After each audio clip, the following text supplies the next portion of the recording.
Welcome to Paskvan Podcasts. Please like, subscribe, and comment. It really helps this channel. Tonight, we are stepping away from our world and plunging directly into another one. Picture it. We're going back to the 1830s. Right into the heart of London. And this isn't the clean, romanticized London you see in period dramas. This is a city caught in this magnificent, but also truly terrifying contradiction. Absolutely. On one hand, it's the undisputed capital of a global empire. You have this incredible hub of new technology. You can hear the roar of factory machinery everywhere. The clatter of carriages on cobblestones, a sense of progress. A sense of unstoppable progress. Yeah. But that's just the veneer. Underneath all that pride and innovation, the city was, well, it was suspended, caught between the new light of science and the very, very old darkness of fear. And that tension is really the key to our whole story, isn't it? It's everything. London was desperately trying to present itself as this rational, modern, enlightened place. But in reality, it was practically drowning in superstition, in profound social upheaval. And in actual physical darkness? Yes. The smog, the shadows cast by these new gas lamps that weren't quite doing the job they were supposed to. It created a psychological environment that was, let's say, perfectly primed for something. Inexplicable to step in. And into that chaotic, fertile ground of ambition and dread, a figure did step in. A figure who seemed, ripped straight from the city's worst nightmares. Appearing right at that intersection of urban grime and forgotten myth. And his introduction to the city was immediate, it was alarming, and the strange thing is, it was so consistent across completely separate neighborhoods. The witnesses, they all described a creature whose very movement seemed to defy the laws of physics. This uncanny ability to just bound over obstacles, to disappear into the night, it quickly earned him a name that, perfectly summed up his bizarre nature. Spring-heeled Jack. A name that sounds almost mechanical. Right. Mechanical, yet ghostly. Modern, yet somehow ancient. It's a perfect contradiction. So tonight, what we're going to do is a real thorough analysis of the source material. We're talking firsthand testimonies given to the authorities. The dramatic, and let's be honest, highly biased newspaper reports. And the painstaking, though often completely baffled, records left behind by the Metropolitan Police. We really want to understand how this single phantom figure became the physical embodiment of an entire generation's uncertainty. And, crucially, how he became the template for the modern urban legend. We have to try and forensically separate the facts from the fever. What aspects of these accounts were just sensationalized exaggeration? And what was the product of genuine collective terror rooted in something physical that was actually stalking the streets? To do that, we have to look not just at what people claim they saw, but ask why they were so willing, so ready to believe the impossible. So for you listening right now, this conversation is a unique shortcut to understanding that complex alchemy of urban fear. It shows exactly how verifiable events, technological limits, and sensationalist media can collide to create a terrifying boogeyman. A phantom who became so real, he continues to leap across the history books today. Let's begin by immersing ourselves in the London he haunted. When we study the 1830s, I think we often romanticize the grandeur of it all, but the sources we have, they paint a far more difficult picture of daily life. Let's really unpack the London that Jack operated in. It was a city of just extreme contrast. You have to think about the sounds, the smells. By day, you have this chaotic, almost vibrant symphony of industry. The factory whistles. The incessant whistles, the rhythmic pounding of steam hammers, the constant clatter of thousands upon thousands of carriage wheels on cobblestones. All of it promising progress, promising wealth. But that was only for the people who could afford to look up, right? That's a perfect way to put it, because below, in the alleyways, in the slums, was this crushing reality of poverty, of pollution. And the psychological landscape must have just fundamentally shifted the moment the evening fell. The change in light. Absolutely. The moment the sun dipped below the horizon, that promise of progress just seemed to recede. And while the Metropolitan Police were new, and the gas lamps were hailed as this incredible technological marvel meant to banish crime, they didn't quite work as advertised. They failed spectacularly to fully illuminate the city. The lamps cast this uncertain, flickering yellow glow that honestly only seemed to highlight and deepen the shadows around them. And that mixed with the fog. Ominously. The thick, sulfurous fog that rolled in from the Thames and the countless industrial smokestacks, it created this environment just built for maximum anxiety. You have the promise of light, but it's betrayed by the reality of this pervasive, clinging darkness. It's a perfect setup for fear. Precisely. Londoners were being taught, on one hand, to rationalize the world through science, through engineering, through early Darwinian thought. But on the other hand, they were just utterly unable to cope with the sheer speed of the social and physical change happening all around them. And this societal flux, the moral decay it seemed to unleash, it made the entire era just obsessed with the uncanny. Yes, and we're not just talking about some low-level rural superstition here. No, this was mainstream. It was a full-blown societal phenomenon. There was a genuine, you could say fashionable, fascination with ghosts, with alleged demonic intrusion, with unexplained visitations. Spiritualism was really taking off. Seances were becoming common. Seances became fashionable, middle-class entertainment. And the newspapers, which were just beginning to understand their power, knew there was this huge appetite for the unexplainable. So they eagerly consumed and amplified every single tale of a specter. So they were essentially preparing the public consciousness to accept the existence of something like Spring-Heeled Jack. The collective imagination was already running wild. So when the initial sort of tentative reports started trickling in before they hit the major papers, people weren't hearing these accounts in a vacuum of sanity. They were instinctively fitting this figure into an already powerful narrative of a world under siege by inexplicable forces. Which brings us to those earliest whispers of him, back in the early 1830s. Did these stories start in the press, or did they begin more organically? Well, they definitely started small and locally, primarily among the working population, the people who were exposed to the streets late at night. Coachmen, night watchmen. Exactly. Tavern keepers, travelers on the outskirts of the city. And at first, they weren't these headline-grabbing attacks. They were just profoundly unsettling observations shared in the relative privacy of a pub or the stables. And what our source materials show is this remarkable consistency, even among these early disparate accounts. I mean, if these were just the result of a bit too much to drink or tricks of the light, you'd expect far more variation in the stories. That consistency is the absolute bedrock upon which the legend was built. And it's crucial for us to separate the early fact from the later fabrication. People, time and again, reported a tall figure who was not running fast, but leaping impossibly high. How high were we talking? Witnesses described him clearing massive hedges, 6-foot-high brick walls, and even getting up onto rooftop ledges with what they could only describe as unnatural ease. There was nothing humanly ordinary about the kinetics of his movement. And the sensory details they provided add this truly disturbing, almost industrial element to the fear. Yes, the non-visual details are so important here. Beyond the visual impossibility of the leap itself, the sound was universally reported as unnerving. Witnesses often mention that the impact of his landing was sharp and metallic. Metallic, like metal on stone. Exactly, which suggested extreme force and maybe, just maybe, some element of apparatus or mechanism. And then there's his appearance, which seemed to shift a little bit, but always retain this core strangeness. Precisely. Sometimes he was seen in a large, dark cloak, your classic Spectre's attire. But other times, and this is stranger, he was seen wearing this tight shape of white oilskin. Oilskin, like a sailor's gear? Kind of. It would reflect the dim gaslight, giving him this ethereal, unsettling sheen. And that combination, the metallic sound and this ambiguous shifting visual style, immediately suggested a figure that belonged to both the modern industrial age, with its springs and metal, and the realm of ancient shifting spirits. At this point, though, the police are largely dismissing these reports. They're chalking it up to drink, fog, mass delusion. They were. But the volume of reports just kept increasing, and they grew more specific and far, far more concerning. They were moving from mere observation to violent confrontation.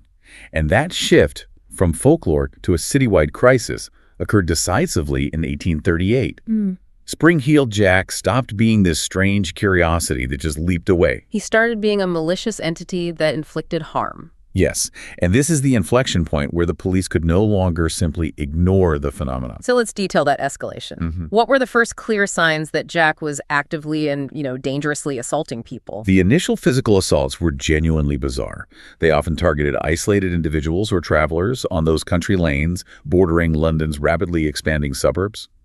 We have accounts, for instance, of a chilling encounter with one coachman. What happened to him? He described a figure suddenly hurtling out of the darkness and landing with this devastating force right on the roof of his carriage. And I'm guessing he heard that signature metallic clang. Absolutely. That sound was present every single time. The force was enough to immediately panic the horses, and before the coachman could regain control or even think about drawing a weapon, the figure slashed at him. Slashed him with what? Well, the injury felt like it was inflicted not by a knife, but by what the coachman called iron claws. And then just as quickly the figure was gone, vanished in that astonishing vertical, impossible leap. Iron claws. That moves us out of simple prank territory, doesn't it? This is a realm of deliberate, premeditated assault using specialized industrial-style apparatus designed to cause pain and fear. It raises the stakes far beyond simple thuggery. But even more unsettling was the introduction of these overt, unexplainable traits. We have the testimony of a young servant girl. What did she see? She recounted being blocked on her path home by a cloaked figure, and she described the now ubiquitous glowing red eyes beneath a hooded cloak. But the truly terrifying detail was his breath. She said it was hot and foul, as though tinged with sulfur. Hot, foul, sulfurous breath, glowing red eyes. Okay, we are no longer dealing with a simple prankster. We are firmly in the territory of overt, folkloric, demonic imagery. It places Jack completely outside the scientific purview of the police. And this demonic imagery became concrete when Londoners began whispering about Jack's ability to breathe fire.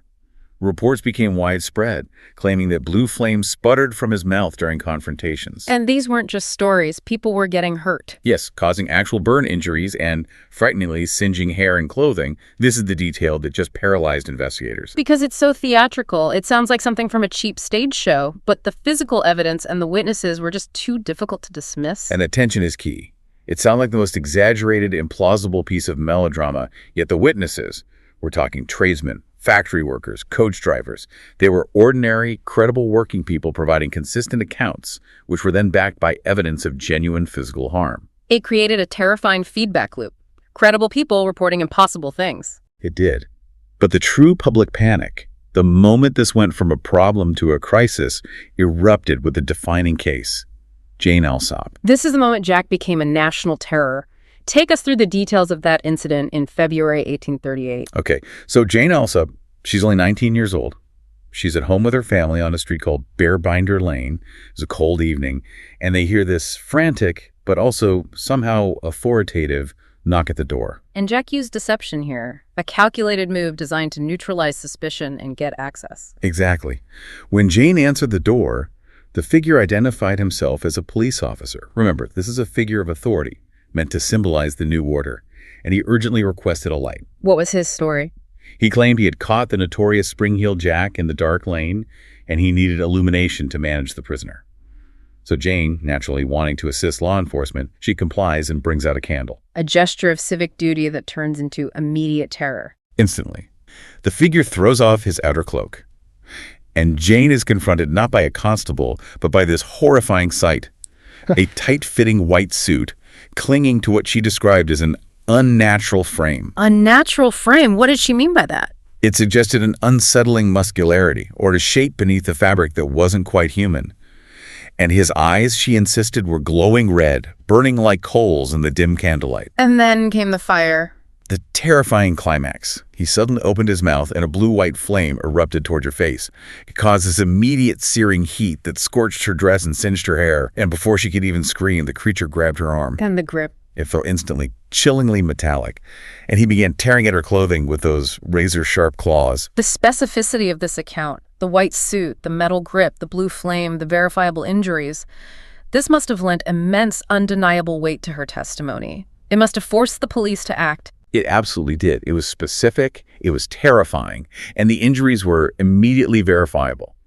She was only saved because her sisters rushed to her aid and managed to drag her back from the doorstep. And the attacker. As they did, the figure fled instantly. He made a truly impossible vertical leap over the garden fence with astonishing height and speed.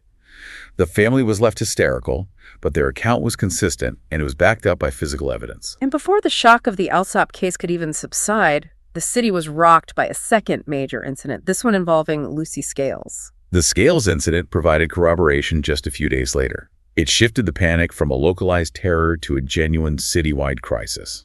Lucy was walking home through the notorious narrow lanes of Limehouse with her sister Sarah. And again, the setting is vital. Quiet streets, dim, unreliable gaslight. The perfect stage for an ambush. How is this attack different from what happened to Jane Alsop? It was quicker, perhaps more targeted. A tall, dark-cloaked figure materialized suddenly from an alley. This time, there was no deception. The assault was immediate. The blue flame again. A blue flame exploded directly into Lucy's face. She immediately fell into what her sister described as violent spasms and collapsed in terror. And the vanishing act was just as swift. Instantaneous. By the time Sarah Scales could even react, the figure was already gone. This incident, defined by the blue flame and the figure's complete, immediate vanishing act, cemented Spring-Heeled Jack in the public imagination.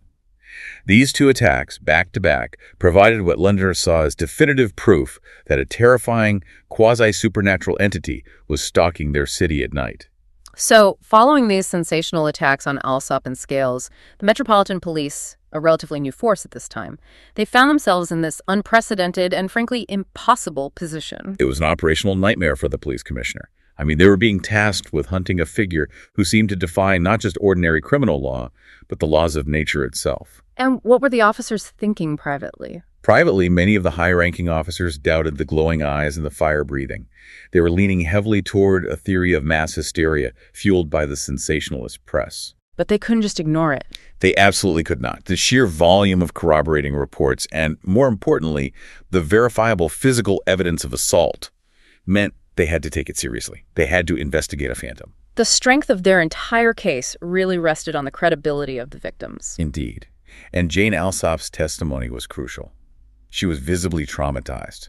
She bore physical burn marks and scratches that were completely consistent with her detailed description. And she repeated her story. The claws, the white suit, the massive leap, with what the investigators noted down as clarity and consistency. Her description was too specific to be dismissed as just a mugging or some kind of hallucination. Far too specific. And then you have the Scales case supporting it. Right. Lucy's sister, Sarah Scales, she provided a remarkably calm and precise account of the cloaked figure and the blue flame. And crucially, the patterns of scorching on Lucy's skin were examined by a doctor and found to corroborate her claims of having been exposed to an intense, localized heat source at very close range. And we also know the police didn't just talk to the victims. They cross-examined dozens of other Londoners. Oh, they did a tremendous amount of footwork. They interviewed lamplighters, night watchmen, coachmen from all across the city. And the reports they gathered were highly consistent. Shadows darting across rooftops at incredible speed, the unmistakable sound of scraping metal just before a leap, and figures bounding over impossibly high walls. So the police had verifiable physical evidence of assault, Backed by consistent, though impossible, eyewitness testimony about the perpetrator's abilities. So they were forced to try and find a rational human explanation, which led to a series of, well, technical theories that ultimately just fell apart. They did. Let's start with the most famous one, the mechanical gimmick, the spring-loaded boots theory. This was the immediate go-to for engineers and rational thinkers trying to debunk the supernatural claims. The hypothesis was that a man, probably wealthy and eccentric, was using some kind of sophisticated mechanical footwear. Involving compression springs or levers, something like that? Exactly, to generate those enormous vertical leaps. Yeah. And the metallic sound that so many witnesses reported seemed to support this mechanical idea. But wait a moment. Let's really get into why this theory failed, technically speaking. What were the engineering capabilities in the 1830s? And that is the essential point of failure. Engineers of the time quickly scoffed at the idea for two fundamental reasons: materials, science, and kinetic energy management. Okay, break that down for us. Firstly, the alloy technology available in the 1830s, mostly early forms of steel and iron, was just too heavy. To generate enough spring force to propel a grown man 8 to 10 feet into the air would require springs so large and heavy that they would make movement laborious, not effortless. And secondly, and this is more critical, the problem isn't getting off the ground. It's landing. It's the safe deceleration, exactly. Even if he could launch himself landing from a height of 8 or 10 feet without sophisticated hydraulic or pneumatic dampening, which was technology that was simply unavailable then, would result in catastrophic injury. Broken ankles, shattered knees. The spine. Witnesses reported Jack landing safely and then immediately taking off again, performing multiple impossible feats in rapid succession. The physics just did not align with the reports of repeated, successful, and swift escapes. So the mechanical theory fails on both weight and safety. What about the other impossible trait, the fire breath? The fire breath mechanism was also scrutinized by the police and by lay chemists. Victorians were familiar with pyrotechnic displays. Stage performers often used tricks involving chemicals like phosphorus, which ignites on contact with air, or a combination of sulfur and specific salts to create controlled bursts of color. But could a trick like that be performed in such a sudden, violent manner? It was deemed highly improbable under the circumstances that were being reported. To generate a flame hot enough to scorch fabric, as Jane Alsop experienced, but controlled enough not to immediately immolate the perpetrator, all while coordinating massive physical exertion and evasive maneuvers. It just seems practically impossible for a lone human prankster. It does. The need to carry flammable liquids or powders and the requirement for some kind of precise protective mouth apparatus that would withstand the heat made this aspect defy any simple rational explanation. So with the technical explanations failing, the police turned to the most viable human suspect, the aristocratic prankster theory. And that focused on one man in particular, the notorious Marquess of Waterford. The Marquess was, for many investigators and certainly for the public, the leading human candidate. And his profile fit the psychological framework perfectly. He was infamous throughout London for his extreme eccentricity, heavy drinking, and enormous wealth. And this deliberate, malicious penchant for seeking amusement at the expense of others. Especially watchmen and vulnerable women. He had the wealth and the social immunity because of his status to orchestrate these elaborate, costly hoaxes and escape any immediate repercussions. Give us some insight into his known behavior, just to establish how much he enjoyed chaos. The Marquess was a one-man crime spree. His recorded pranks were legendary. He was known for forcibly painting the doors and railings of homes along entire streets. Just for fun? Just for fun. He would frequently vandalize public statues and signs. Famously, he once kidnapped a watchman and hid him in a barrel. He also engaged in what they called knocker-offs, tearing door knockers off homes throughout the night, purely for sport. He was precisely the sort of chaotic figure who would find inflicting citywide terror an amusing pastime. With such a perfect psychological suspect, why did the theory ultimately fail to provide any closure for the police investigation? Because even the Marquess, for all his eccentricity and resources, seemed physically incapable of the repeated, consistent, impossible feats that were attributed to Jack. So he might have had the motive, but not the means. Exactly. While he certainly had the motivation to wield metal claws or arrange theatrical stunts, there was just no evidence he possessed the physical conditioning or specialized training necessary to execute repeated, high-velocity, 8-foot vertical leaps onto rooftops and over high walls. It was widely concluded that even if the Marquis started the initial panic with a few elaborate pranks, the later, more spectacular sightings, especially the fire breath, were either copycats or something else entirely. The legend had outgrown its human origins. And this inability to contain Jack within any rational, technical, or human framework brings us to the profound societal context. Jack clearly resonated with much deeper social anxieties than just a fear of crime. He became the perfect manifestation of the city's existential dread. London in the 1830s was grappling with the extreme side effects of industrialization. Crime was soaring in these newly formed slums, the class divide was toxic, and pollution was literally choking the city. There was a genuine, visceral sense of moral anxiety. Yes, that the city's rapid, uncontrolled expansion was unleashing unseen, sinister, perhaps even punitive forces. So Spring Heel Jack became this terrifying, tangible symbol for all these intangible fears of urban decay and chaos. He was the embodiment of the breakdown of urban order. He lurked in the manufactured fog. He preyed specifically upon the vulnerable. He mocked the authority of the newly formed Metropolitan Police.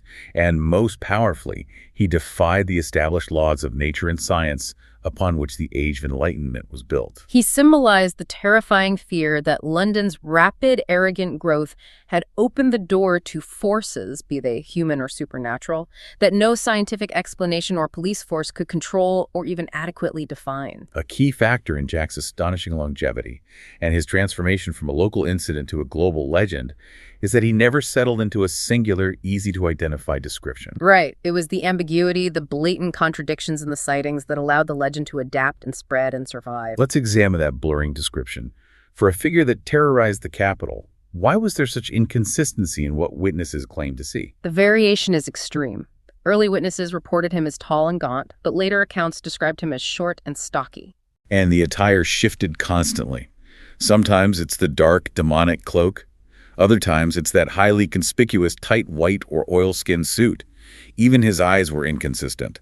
The famous glowing red coals were prevalent, but others swore they saw cold white or even blue lights. So what does that inconsistency suggest? It strongly suggests either a high degree of mass psychological projection or, as some police eventually concluded, a shifting cadre of copycats. And the tools of his terror, the claws and the movement, they were also described in confusing ways. The descriptions of the claws are a great example of this. They were described as cold, metallic talons by some victims capable of shredding thick cloth. Others described them merely as rigid, abnormal fixtures on his hands. And the police never found anything like that.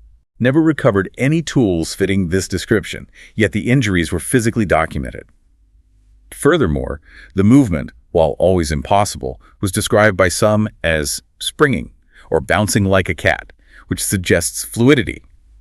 But that fluidity was always accompanied by the sound of grating metal, suggesting a highly rigid mechanism that should have hindered his agility. He was a study in paradox. Absolutely. And this highly adaptable, contradictory nature made Jack perfect fodder for the era's booming mass media industry. He was a story just waiting to be sensationalized. He was. We have to look at the rise of the penny dreadfuls. These were cheap, serialized stories, published weekly, that seized upon public fear and amplified it tenfold. They weren't interested in truth. No, they didn't prioritize consistency or truth. They prioritized spectacle and terror for mass consumption. Explain the reach of the penny dreadfuls for our listener. How big were these things? These were the first true mass-market publications aimed at the newly literate working class. They were called dreadfuls because of their content, and penny because they cost only 1 penny. So they were accessible to virtually anyone. Yes, and their circulation figures just dwarfed traditional expensive newspapers. So when these publications seized the Spring-Heel Jack narrative, they immediately exaggerated his powers far beyond what the initial police reports contained. They took the leap and turned it into the impossible leap. Exactly. The illustrations in the Dreadfuls soon portrayed him with overt devil horns, massive bat wings, and grotesque steel talons. One particularly popular serial claimed he could effortlessly leap from the ground the way to the top of St. Paul's Cathedral in a single bound. And the widespread circulation of these tales, printed on cheap paper, ensured that everyone knew the shape and the capabilities of the legend, whether they were literate or not. Yes. So this phenomenon, real events being quickly magnified and distorted by accessible, sensational media, it really makes Spring-Heel Jack the archetype of the modern urban legend. He is arguably the first true modern urban legend. He was rooted in verifiable, documented assaults and genuine witness terror, but his essence was magnified exponentially by sensationalist media, rapid urban rumor, and collective societal anxiety. And that combination of fact and sensationalism made him instantly exportable. Across Britain and eventually the globe.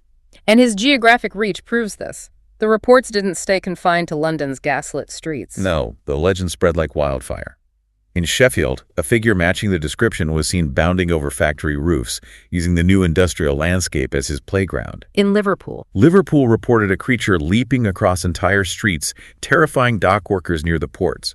And throughout the Midlands, farmers swore a devil-like figure was clearing massive stone walls and hedges with effortless ease. Whether these were true sightings or just copycats inspired by the penny dreadfuls. The societal fear, the myth itself, had clearly traveled successfully. And as the immediate threat began to recede, the figure of Jack began this interesting transformation in popular culture, shifting from a pure fiend to something far more ambiguous. The Victorian appetite for Jack was insatiable. As the initial police panic waned, popular culture sought to redefine him. Theaters began staging reenactments of his leaps, often using complicated pulleys and ropes. Toy makers were crafting figurines. Figurines based on the wildly sensationalized drawings in the Dreadfuls. And crucially, the penny Dreadfuls, always adapting to keep their readership, began transforming Jack's character.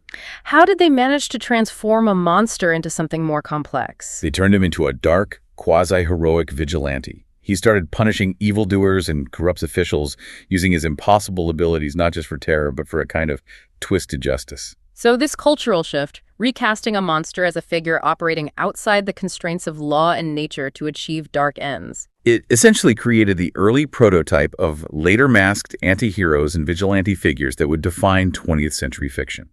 Jack became the enduring symbol of defiance against societal constraint and corrupt authority. The fundamental mystery of Jack persists because 2 centuries later, no single explanation, be it mechanical or human, fits all the overwhelming evidence perfectly. When we look at the case in retrospect, what are the leading rational and supernatural theories that researchers today are still grappling with? The most common and, let's say, tidy, rational conclusion still favors the idea that Spring-Heeled Jack was not a single man, But a group. a small, sophisticated, and coordinated group of aristocratic copycats. This group would have had the resources to fund the bizarre costumes and any mechanical devices and the social cover to evade severe punishment. And this group theory explains the rapid geographic spread and the dramatic inconsistencies in appearance, since it wasn't one man, but several. But it still struggles with the sheer physical impossibility of the feats. And that is the enduring challenge.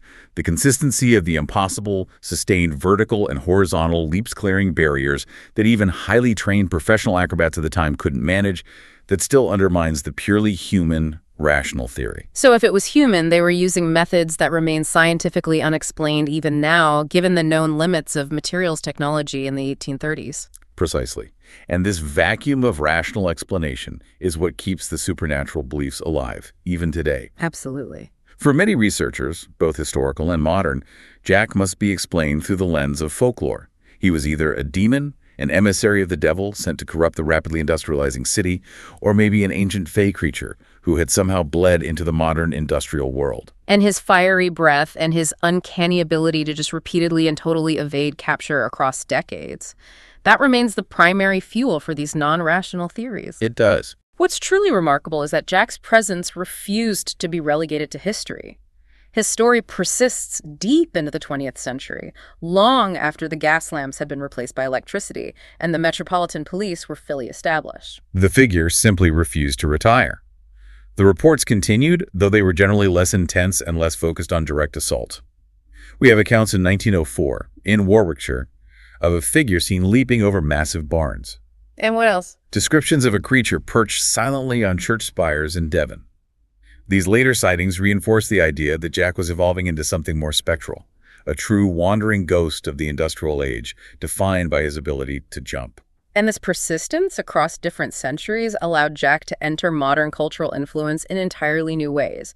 He moved from being a historical figure to an archetype. He is one of the most malleable characters in historical terror. He is heavily woven into Gothic fiction, the aesthetic of steampunk narratives, graphic novels, even modern music and video games. What do you think draws writers and artists to him? I think they're constantly drawn to his rebellious spirit, his defiance of physical and societal authority, and his mysterious, undefinable nature. This brings us to some of the most intriguing, if fringe, theories that emerged in the later half of the 20th century, particularly within the field of paranormal research. Right. As researchers in the 1970s and 80s began seriously examining long-term patterns of unexplained phenomena, aerial sightings, cryptids, interdimensional theories, they started looking back at detailed historical reports like Jack's. And they noticed some unexpected overlaps. Yes. The specific repetitive characteristics, the glowing red or white eyes, the impossible agility that seems to defy gravity, and the fiery or gaseous emissions are sometimes reported in modern close encounters around the world. So the speculation is that Victorian witnesses may have been attempting to interpret an ultra-terrestrial or an interdimensional phenomenon through their very limited available framework of demons, ghosts, and newfangled machinery. That is the current high strangeness speculation. Some researchers hypothesize that Jack might have been an early, highly documented close encounter, an entity from another dimension or reality, whose bizarre behavior was interpreted through the lens of Victorian religion and superstition. And the specific details, like the effortless clearing of physical barriers, fit patterns seen in modern high strangeness investigations. They do. And this ties into a very specific concept used by researchers: the window area. Explain that for us. Spring-Heeled Jack might fit into the concept of a window area. This is a place often geographically stable over centuries where unidentifiable phenomena, be it strange creatures, unidentified aerial events, or unusual entities, seem to persistently cluster across different eras. So regardless of the theory, human prankster, demon, or ultra-terrestrial visitor, the key to his enduring appeal lies in the power of the unresolved. Why does Spring-Heeled Jack, above all other Victorian urban legends, continue to terrify? He endures because his legend is too adaptable, too ambiguous, and perhaps Most crucially, he was never captured. He was never definitively identified, and he was never fully explained. He existed and continues to exist in that perfect liminal space. Humanoid enough to be terrifyingly relatable, Yeah. yet monstrous enough to defy all rational analysis. He is ultimately the enduring metaphor for a society attempting to cope with change. He remains a potent symbol. He embodied the collective anxieties of a population facing urbanization and technological advancement that felt almost frighteningly fast and uncontrollable. He is the shadow, the literal boogeyman that science, the bright new gas lamps, and the entire Metropolitan Police Force ultimately could not banish or explain away. We've journeyed tonight from the first whispered tales among London coachmen to Spring-Heeled Jack's current status as a global urban legend studied by folklorists and paranormal researchers alike. And what we've seen is just a powerful case study in the creation of collective terror. Absolutely.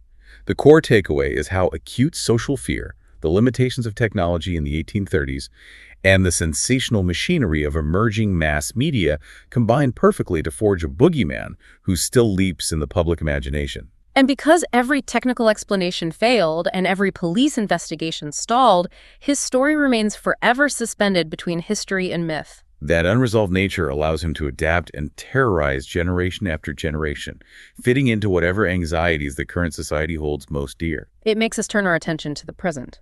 It should. Spring-Heeled Jack challenges us to seriously consider our own time. What are the modern equivalents?